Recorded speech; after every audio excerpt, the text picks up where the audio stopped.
Hi everyone, welcome to Bedtime Stories in 10 Minutes. In tonight's story, we'll dive into the first book in a series of unfortunate events by Lemony Snicket, The Bad Beginning. It's a tale of mystery, misfortune, and resilience following the Baudelaire orphans. So get cozy and let's begin.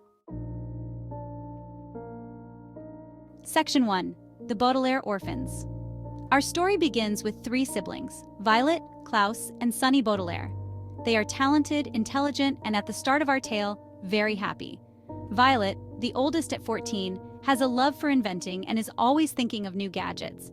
Klaus, 12, is an avid reader who remembers everything he reads, and little Sunny, who's still a baby, has a unique love for biting things with her sharp little teeth. On a gray and foggy morning, the Baudelaire children are playing on Briny Beach. As they skip rocks and explore, they notice a familiar figure walking toward them. It's Mr. Poe, their parents' banker. He looks unusually serious and uncomfortable, a fact that the children pick up on right away. Then Mr. Poe delivers heartbreaking news. There was a terrible fire and their beloved parents have passed away. Not only are they now orphans, but their entire home and all their belongings are gone. Shocked and grief-stricken, Violet, Klaus, and Sunny are left in Mr. Poe's care. He tries to console them but quickly moves on to practical matters. Their parents left behind a large fortune, which Mr. Poe tells them will be inherited by Violet when she comes of age. For now, however, Mr. Poe explains that he will find them a new guardian to look after them.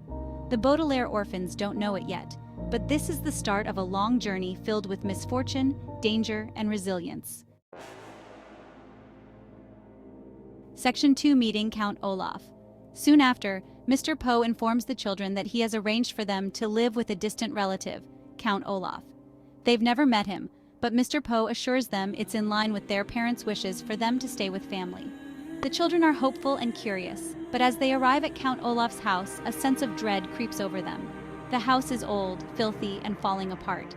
Count Olaf himself is a tall, sinister-looking man with a single eyebrow that stretches across his forehead and a tattoo of an eye on his ankle.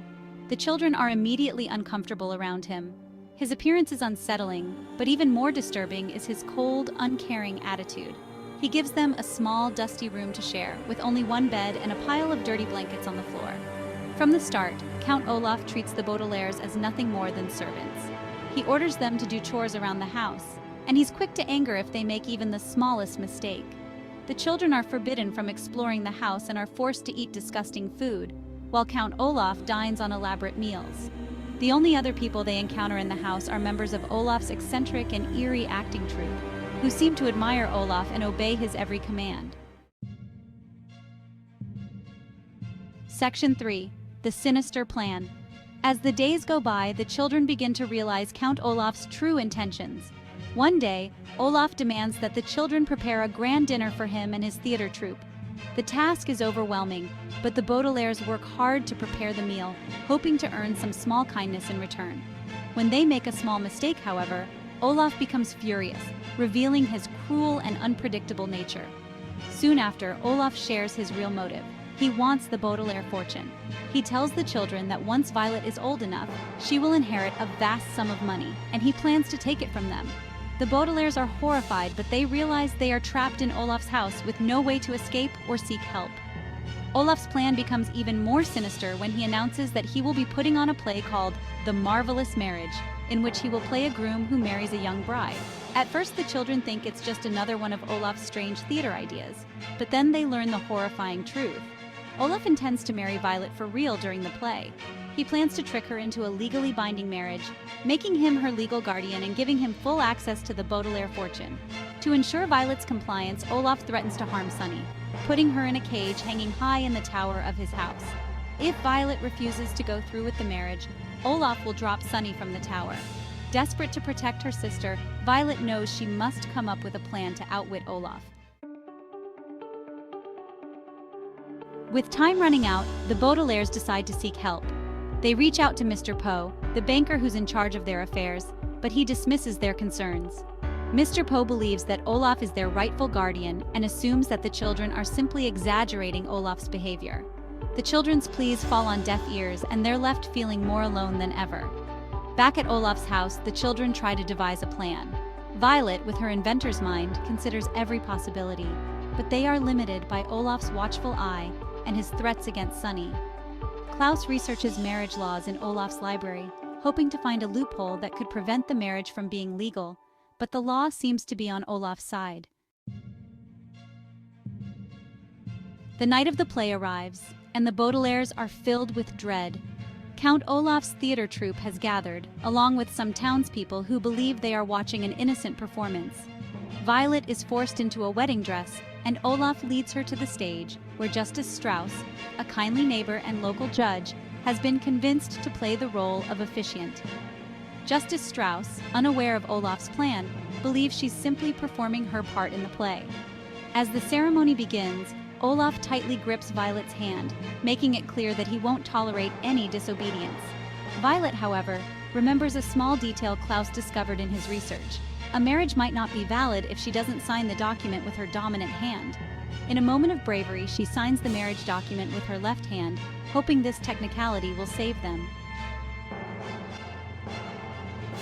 After the play, Olaf triumphantly declares his victory, boasting to the audience and the children that he has finally won control over the Baudelaire fortune. But Violet steps forward and reveals her secret. She signed the document with her non-dominant hand, which she hopes will make the marriage invalid. Olaf is furious, and for a moment it seems he might harm them right there. Justice Strauss and Mr. Poe are shocked as the truth comes out. Mr. Poe, finally realizing the danger Olaf poses to the children, tries to intervene. However, before they can capture him, Olaf's theater troupe distracts everyone, allowing him to escape. He disappears into the night, leaving the Baudelaires with the chilling promise that he will return. With Olaf gone, the Baudelaires are once again placed in Mr. Poe's care. He apologizes for not believing them earlier and assures them he'll find a safer home for them. But the children are left with a deep sense of unease, knowing that Olaf is still out there, waiting for his next chance to claim their fortune. They've survived their first encounter with Count Olaf, but the Baudelaire orphans know that their journey is far from over.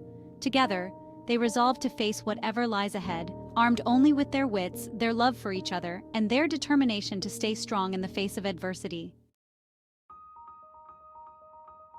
Thank you for listening to The Bad Beginning, a story of bravery, resilience, and the power of family in the face of overwhelming hardship.